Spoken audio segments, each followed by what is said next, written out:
So అక్కడ డెలిబరేట్గా ఒక positive aura ఎప్పుడూ ఉండేది మీతో ఫాలో అవుతూ. అప్పటి నుంచే మీకు దేవుడి మీద నమ్మకం బాగా ఎక్కువ?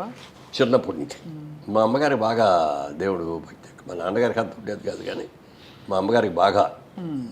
రోజు ఆవిడ కృష్ణుడి మీద రాముడి మీద పాటలు పాడుతూ ఉంటారు, భజనలు చేసుకుంటూ ఉంటారు. పాడేవారు సార్? చాలా పాడేవారు కూడా. సో ఆవిడని చూసి మేమందరం కూడా నేర్చుకున్నాం.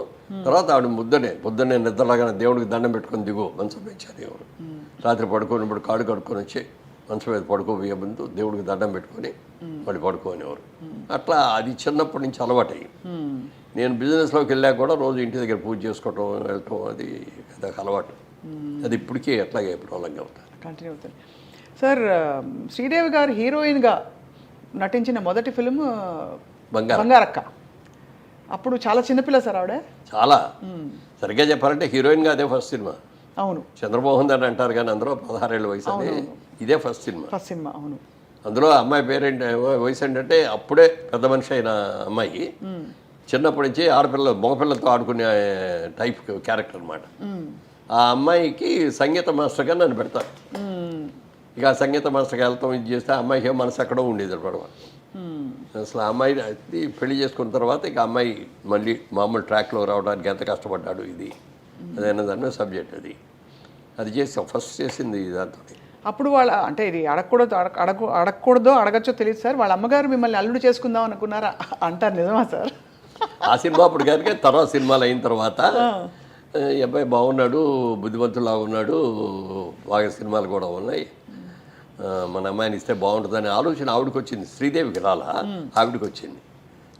ఆవిడకి వచ్చి వాళ్ళ ఫ్రెండ్ ఎవరి దగ్గర ఉంది, అమ్మాయికి ఆయన్ని ఇస్తే బాగుంటుందేమో అని చెప్పి అందంట.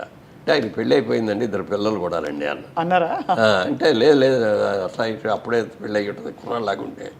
అంటే అయితే నేను తీసుకెళ్తానండి, వాళ్ళు నాకు ఫ్రెండ్సే, ఊరికే తీసుకెళ్తా, మీరు ఏం మాట్లాడదు అక్కడ వచ్చి చూసేసి వచ్చేయండి అని. ఇద్దరిని ఆవిడ తీసుకొని వచ్చిన తర్వాత ఇంటికి వచ్చాక చూసేది నన్ను, మా ఆవిడ్ని, మా పిల్లల్ని అందరిని చూసి మళ్ళీ డ్రాప్ అయిపోయింది. మేడంకి ఇవన్నీ తెలుసా సార్? తెలుసు. ఏమనేవారు అంటే నవ్వురుకుంటుంది అంతేనా? ఎప్పుడు ఒక చిన్న ఇది కూడా రాలేదు ఈర్ష్య కానీ. ఇప్పుడు జయచిత్ర పెట్టినప్పుడు జయచిత్రతో యాక్ట్ చేసినప్పుడు జయచిత్రతో పెళ్ళి అని చెప్పి అవును చాలా ఇట్లా వచ్చేసింది. తమిళ పత్రిక దినతంతి అని ఉండేది ఒక న్యూస్ పేపర్. జయచిత్ర గారే నాతో చెప్పారు మన ఇంటర్వ్యూ, మొన్నటి చెప్పారా? మొన్ననే చెప్పారు. అదే దాంట్లో ఫస్ట్ పేజీలో మెయిన్ పేజీలో సెకండ్ మెయిన్ హెడ్డింగ్గా వచ్చేసింది మా ఇద్దరిదే పెళ్ళి. నాకు తెలియదు అసలు ఇదేంటి ఇది. షూటింగ్కి వెళ్ళేప్పటికీ తమిళాళ్ళు అందరూ అక్కడ లైట్ బాయ్స్ అందరూ తమిళాళ్ళేగా ఇవరదా మురళీమోహన్ అని నన్ను చూపిస్తాను. ఏంటిది ఇవాళ కొత్తగా అందరూ ఇవరదా మురళీమోహన్ అని చూపిస్తున్నారు ఏంటి అని అనుకున్నా. నాకు తెలియదు. సెట్లోకి వెళ్ళిపోయిన తర్వాత ఎవరో వచ్చి అడిగారు, ఏంటి జయచిత్ర పెళ్లి చేసుకుంటున్నావు నిజమేనా అని. ఏంటి ఏం జయచిత్ర పెళ్లి చేసుకోవడం ఏంటి, నాకు పెళ్ళి అయిపోయింది కదా ఇంకా పెళ్ళి ఏంటి అన్న. కాదు ఇవాళ పేపర్లో వచ్చింది చూడ, నా తమిళ పేపర్ చూపించారు, అక్కడ నా ఫోటో జయచిత్ర ఫోటో 2 ఫోటోలు వేసి రాశాడు. ఈ లోపల అట్లూరు పోచంద్ర గారు ఫోన్ చేశారు, బాబు ఎక్కడున్నావు అన్నారు. వాహిని స్టూడియోలో ఉన్నానండి షూటింగ్లో అన్నా. ఎంతసేపు సాయంత్రం దాకా ఇక్కడే రండి అన్న. నేను వస్తున్నాను అన్నాడు. అనగానే అప్పుడు భయం వేసింది. అప్పుడు దాకా ఏమీ లేదు, ఇదేంటి ఈయన వస్తున్నారు, ఈ పేపర్ ఏమైనా చదివాడు ఆయన, లేకపోతే ఏమైనా తెలిసిందా, వేరే పనితో వస్తున్నారా అని కొంత ఇది ఉంది. అయినా అయ్యి ఉండదులే అని చెప్పి నా షూటింగ్లో పడిపోయాను. ఆయన కరెక్ట్గా 11:30కి వచ్చారు. వచ్చి బాబు ఒకసారి రాయిపోయి మాట్లాడదామని అని మేకప్ రూమ్లో తీసుకొచ్చి ఇట్లా పేపర్లో వచ్చింది బాబు నిజమేనా అన్నాడు. అయ్యో అలాంటి పని నేనెందుకు చేస్తానండి, నేను ఎప్పుడు అలాంటి పని చేయను, ఏదో ఎక్కడా పొరపాటు పడి ఏమన్నా చేస్తారేమో తప్పు అని చెప్పడం కోసం వద్దు అని చెప్పడం కోసం వచ్చాను అన్నారు. చాలా సంతోషం అండి మీరు నా మీద ప్రేమతో వచ్చేందుకు. మీరందరూ ఎప్పుడైనా నా గురించి తలెత్తుకునేటట్టు ఉండాలి తప్ప తలదించుకునేటట్టుగా నేను ఉండనండి ఎప్పుడు. అలాంటి పని చేయనండి. అందుకే బాబు చాలా సంతోషం అని చెప్పి వెళ్ళిపోయారు. అంటే ఒక ఫాదర్లీ ఎఫెక్షన్ ఆయనకి నేనంటే. అవును సార్, మిమ్మల్ని ఇంట్రొడ్యూస్ చేసింది వారే, ఆయనే కదా. ఆయన పెట్టిన భిక్ష, పేరు ఆయన పెట్టారు, ఆయన పెట్టిన భిక్ష. అందుకే నా జీవితంలో 3 మర్చిపోలేను.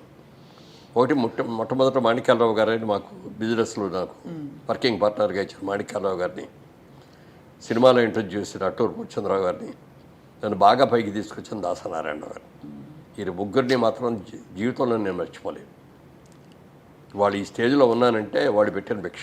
అవును సార్, అది మీ మంచితనం సార్. మీరు గురువుల్ని గుర్తుపెట్టుకోవడం అన్నది చాలా గొప్ప లక్షణం కదా సార్. కానీ సార్ నిజానికి ఆ రోజుల్లో రెండో పెళ్లి జరగడం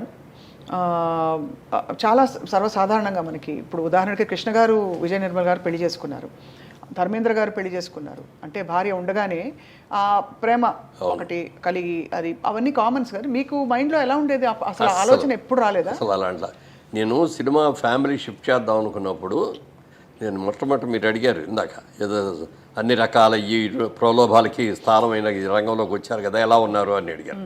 దానికి సమాధానం ఇప్పుడు చెప్తున్నాను.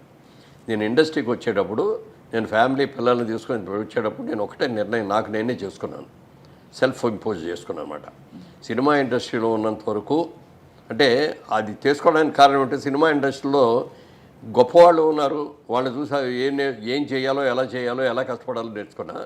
అలాగే కొంతమంది చాలా పెద్ద హీరోలుగా ఉండి వాళ్ళకున్న అలవాట్ల మూలంగా వాళ్ళ కెరియర్ని ఎలా పాడు చేసుకున్నారు అనే వాళ్ళని కూడా చూశాను. ఎవరు సార్ ఉదాహరణకి? పేర్లు చెప్పకూడదండి. ఓకే, రైట్, అర్థమైంది సార్.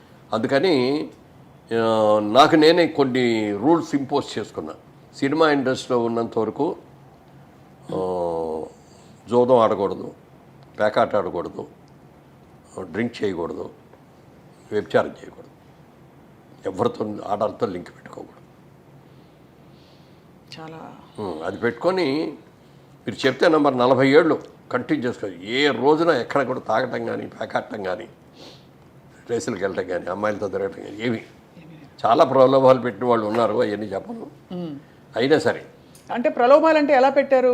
ఏం కాదులే, పర్లేదు ఇవాళ అది బయట వాళ్ళు కూడా, సినిమా వాళ్ళే కాదు బయట వాళ్ళు కూడా.